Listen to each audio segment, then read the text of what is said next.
Coming up on this Thursday edition of Daybreak, a special bill designed to get to the bottom of April's deadly ferry sinking is in limbo yet again, as the families of the victims express their strong opposition to it. Amid a wave of high-profile bullying scandals, Korea's army chief vows to immediately disband units where abuse and human rights violations repeatedly take place. Plus, US President Barack Obama says the beheading of journalist James Foley by Islamic State has shocked the conscience of the world. Daybreak begins now.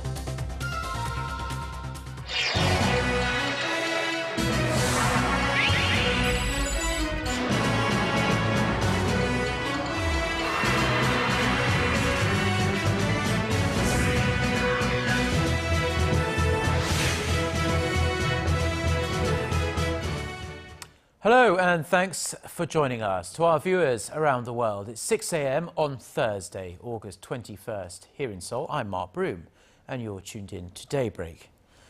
Our top story this morning, Korea's rival political parties have fallen back into a standoff on a special bill on the Sewol-ho ferry disaster.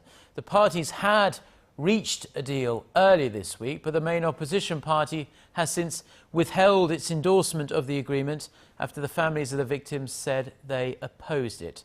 Myung-kil starts us off. Bereaved families of April's ferry sinking, which took the lives of more than 300 people, held a meeting this Wednesday and opposed the compromised Sewol-ho ferry bill.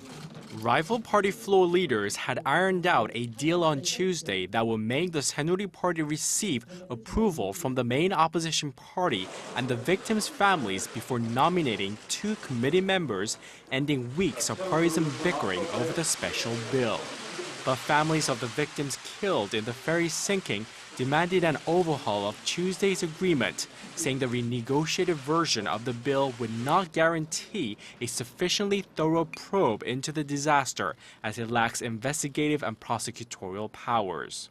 The ruling party said further negotiations were out of the question and regretted the family's rejection of the compromise.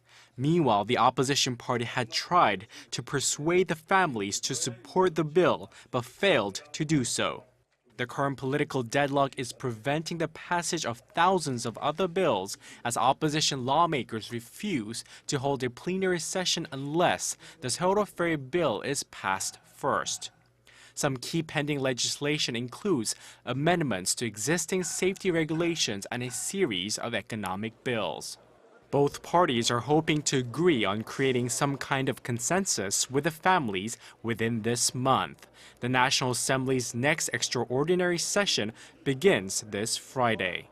Myung-kil, Arirang News. Now, South Korea's military has been tarnished by a series of bullying scandals which have highlighted aspects of cruelty and humiliation that are unfortunately ingrained within barracks culture here in Korea. And with more and more cases emerging by the day, it seems, the Army's Chief of Staff on Wednesday vowed to crack down on mental and physical bullying, which he said was akin to treason. Our Kim Hyun-bin reports. Investigations are underway into dozens of newly reported cases of sexual harassment and physical abuse at military barracks around the country, in the wake of a series of similar cases that have left the nation shaken, including the death of an Army private who was beaten to death by his superiors in April. More cases are coming to light. Army Chief of Staff General Kim Yo-han likened violence in the barracks to treason and said operations to root it out would soon begin. The general said strong measures would be taken, including the dismantling of units that failed to improve their situations. According to an Army official, a total of 758 cases were reported through military hotlines this month alone. That's an increase of 26% compared to the previous month.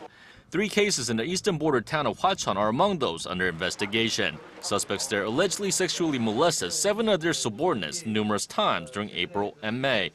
In a different incident, an Army corporal is suspected of beating 2 of his subordinates and stuffing flies into their mouths.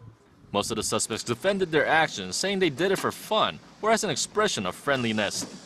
To better prevent such incidents, the Army has decided to strengthen military education and boost patrol and inspections in all units throughout the country. All able-bodied men are subject to 2 years of mandatory military service in South Korea. There are currently over 650,000 active servicemen in the country. Kim Hyun-bin, Arirang News. Now, some appalling details about Japan's use of wartime sex slaves have emerged. An elderly Japanese man who served in the military during World War II told a Japanese author that the so-called sex slaves would serve more than 300 troops a day. China's People's Daily reported on Wednesday that the testimony was included in a book called Military Comfort Woman by Kago Senda. The book that was recently translated into Chinese details accounts from the soldier who said he witnessed many women from different countries being forced into sexual slavery during the war. The author states that most of the women forced into sexual slavery were Chinese, making up a staggering 20 million or so. Now, historical differences, like sex slavery, have driven such a wedge between Korea and Japan that President Park Geun-hye is yet to sit down for one-on-one summit talks with Japanese Prime Minister Shinzo Abe. And a Korean diplomat says bilateral relations will only improve when Japan takes steps to atone for its past wrongdoings. Our Hwang Sang-hee has this report. South Korean ambassador to the United States An Ho-young says it's basic common sense that Japan should apologize for its wartime atrocities before bilateral summit talks occur between the nation's leaders. In a keynote speech at a seminar in Washington on Tuesday, An said Seoul would elevate its relations with Tokyo only when it's ready to acknowledge the past as it is. The diplomat said such action was necessary to ensure that a summit between the two leaders leads to improved ties. Relations between Korea and Japan have hit a new low in recent years as the Abe administration continues to distort historical facts. President Park Geun-hye refuses to sit down with their Japanese counterpart until he apologizes for Japan's sexual enslavement of Korean women in early 20th century. The two leaders have not held a bilateral summit since either took office. Japan understands that settling the sexual slavery issue is key to cooling tensions with Korea, according to a senior foreign ministry official in Seoul. He told reporters Tuesday that the Korean and Japanese foreign ministers agreed in Myanmar earlier this month on the need for progress in their monthly high-level talks aimed at resolving the sex slavery issue.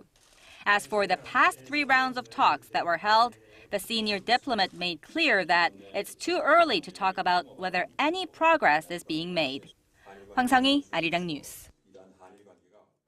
Now, North Korea has once again criticized the ongoing joint military drills between Seoul and Washington, saying that peace on the Korean peninsula is necessary for both Korea's economic development. The North's official news agency on Wednesday denounced the Ulchi Freedom Guardian drills as a, quote, unacceptable provocation that threatens its sovereignty and dignity.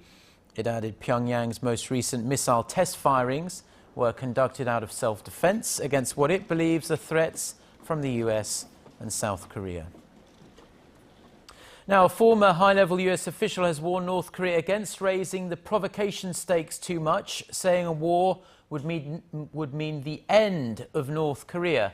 In an interview with South Korea's Yonhap news agency, former Director of National Intelligence Dennis Blair said the North Korean regime would be wiped out by nuclear weapons if they first used a nuclear weapon. He said North Korea is well aware of this and knows there's a limit to how far they can go. The former intelligence chief also said that North Korea will conduct another nuclear test whenever it wants to create a threat in an attempt to extract concessions out of the US and South Korea.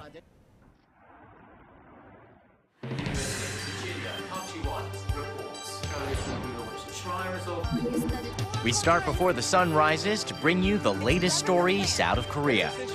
We also lead the way with important global coverage. Stay on the pulse of what is happening with Daybreak.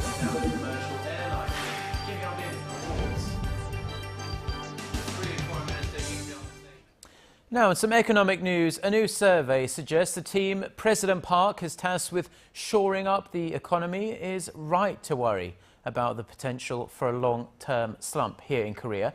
However, despite their concerns, the majority of economic experts believe the team, which is led by Finance Minister Choi Kyung-hwan, is right to follow its policy now of these fiscal stimulus measures. Our Hwang Jie has the details. The new economic team led by Finance Minister Choi Kyung-hwan has received a passing grade for boosting the domestic economy, at least according to the 37 economic experts recently surveyed by the Federation of Korean Industries. More than half of the respondents said the set of government stimulus measures proposed are sufficient for propping up the ailing economy. Just around 15% of them thought they were not. The experts surveyed also said that government measures should focus on boosting domestic demand by removing excessive regulations and running an expansionary fiscal and financial policy. While around half of the experts expressed concerns about the Korean economy falling into a low-growth trap that resembles that of Japan, the other half were more optimistic, saying the domestic economy is on a recovery track, but that the momentum has slowed because of the ferry disaster in April. They cited the sluggish real estate market, mounting household debt, and worsening consumer and business sentiment due to the ferry tragedy as the biggest challenges currently facing the economy.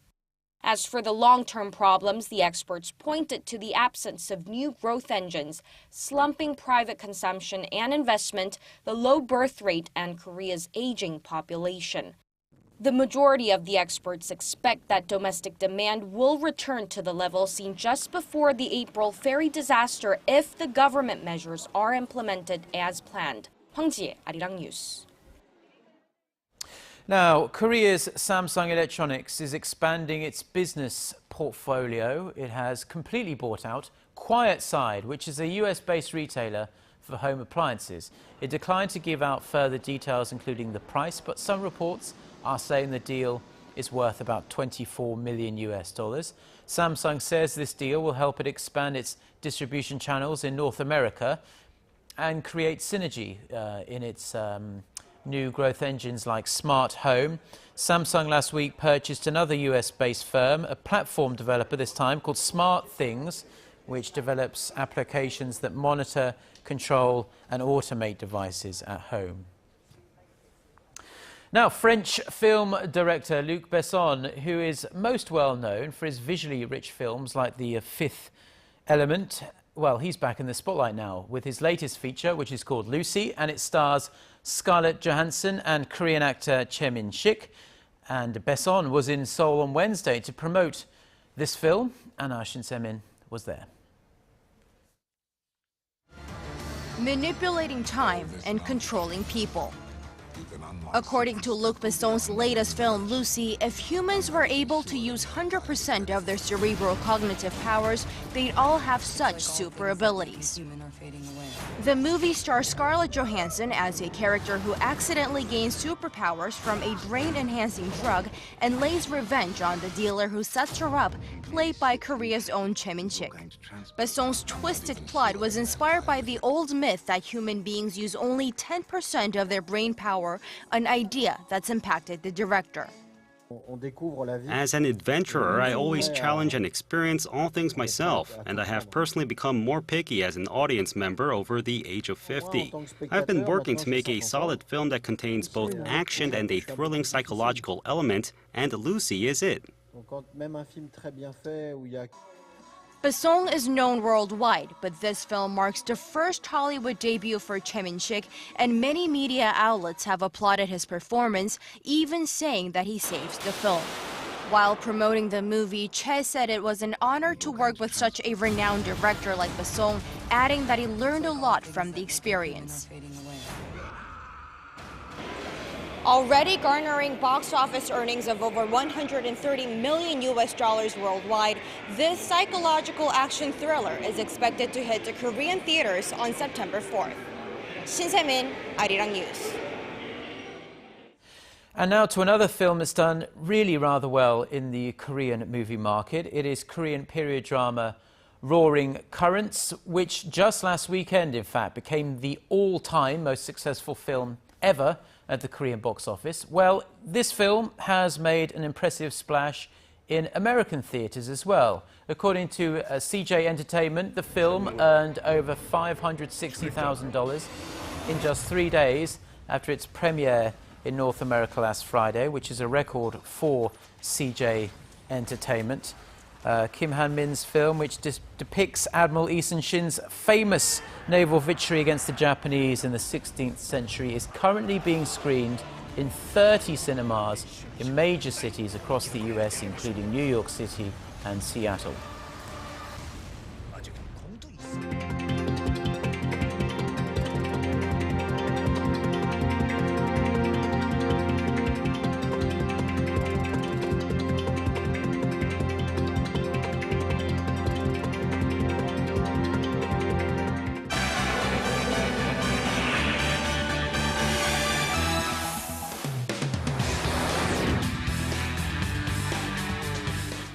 Time now for a look through the international headlines we're following this morning. For that, we turn to our Eunice Kim at the News Center. Good morning, Eunice. And good morning to you, Mark. U.S. intelligence has confirmed the man in the Islamic State video purported to show the beheading of an American journalist is, in fact, James Foley. U.S. President Barack Obama called the execution an act of violence that shocks the conscience of the entire world, as he characterized the jihadist group to a cancer that has no ideology of any value to human beings. He showed no signs of the U.S. pulling back its airstrikes in Iraq that have been supporting Kurdish Peshmerga fighters with success, claiming a significant victory in the reclaiming of the Mosul Dam. The graphic video posted on YouTube entitled "A Message to America" had threatened to kill another captured U.S. journalist, Steven Sotloff, if the U.S. does not pull out of Iraq. The man draped in black standing behind the Americans threatened in an apparent British accent, "the bloodshed of your people."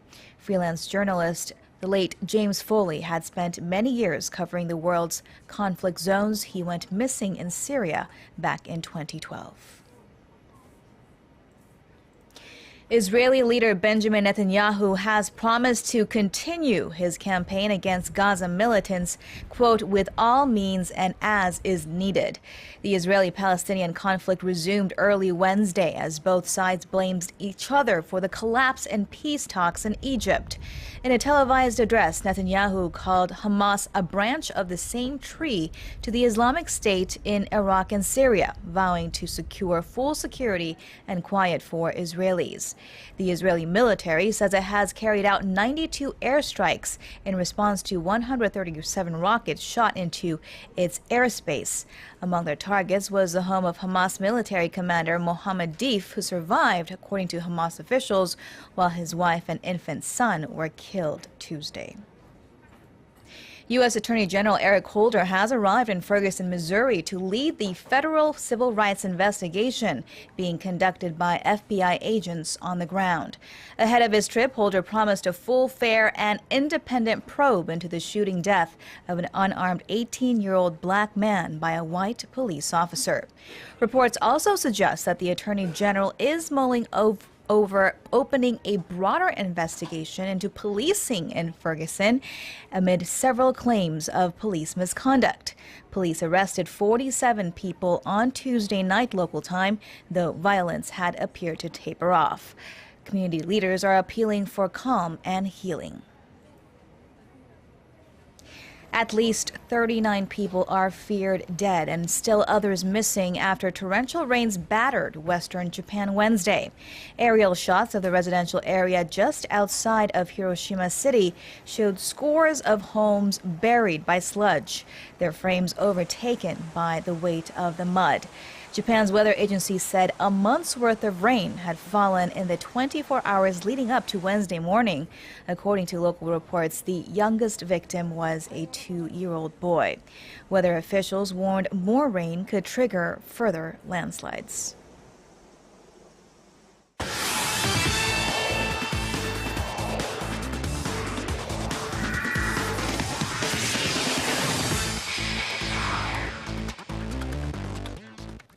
And a good Thursday morning to you all as we kick things off with the 2014 Incheon Asian Games, as yesterday marked D30 until the big event. And on Wednesday, the media day took place as well. At a joint press conference at the National Training Center, 42 athletes and coaches from 20 different events came together to talk about their goals for the Asian Games in September. While their goal is set at winning at least 90 gold medals and finishing behind China in the overall medal count, the athletes hope to bring the nation back to their feet, with the country suffering from the sluggish economy and the tragic sinking of Sewol-ho ferry still fresh in their minds.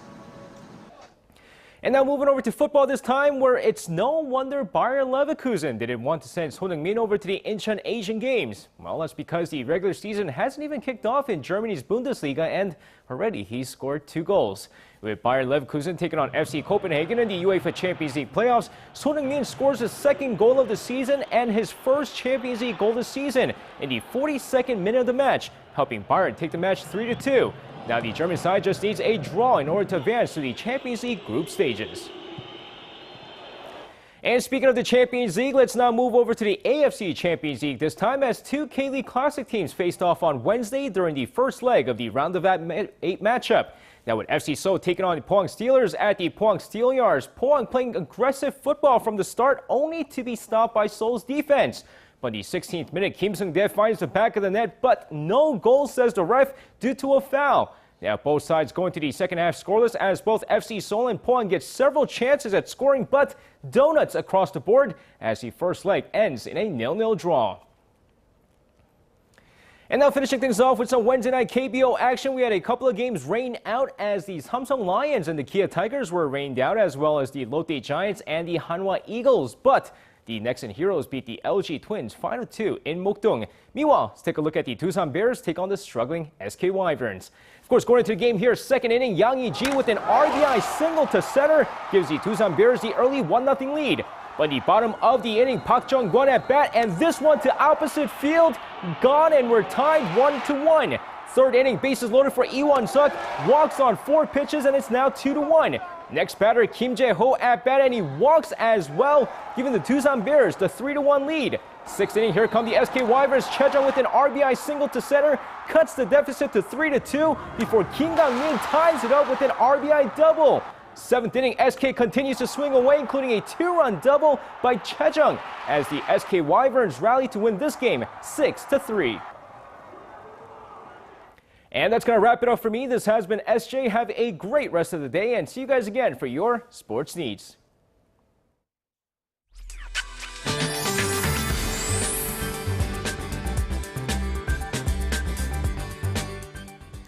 It's going to be a central parts of the nation that will receive heavy rainfall today.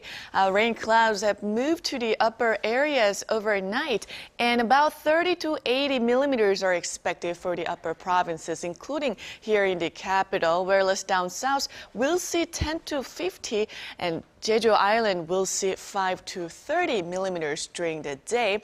And rain should let up in the southern regions this afternoon, while the central and the rest of the peninsula will see rain till tomorrow afternoon. And for today, daytime highs in many regions will be hovering in the mid to upper 20s, but it's going to be much cooler day for here in Seoul, as the daytime high will only make it to 24, while Daegu will rise to 28, and Gwangju and Busan will climb to 27 this afternoon. And for other regions, it looks like Jeju Island will get up to 28, Daejeon will top out at 23, and Dokdo should see highs of 23 this afternoon. Well, please watch out for slippery roads. It's very slippery out there. Well, that's all for Korea. And here's international weather for viewers around the world.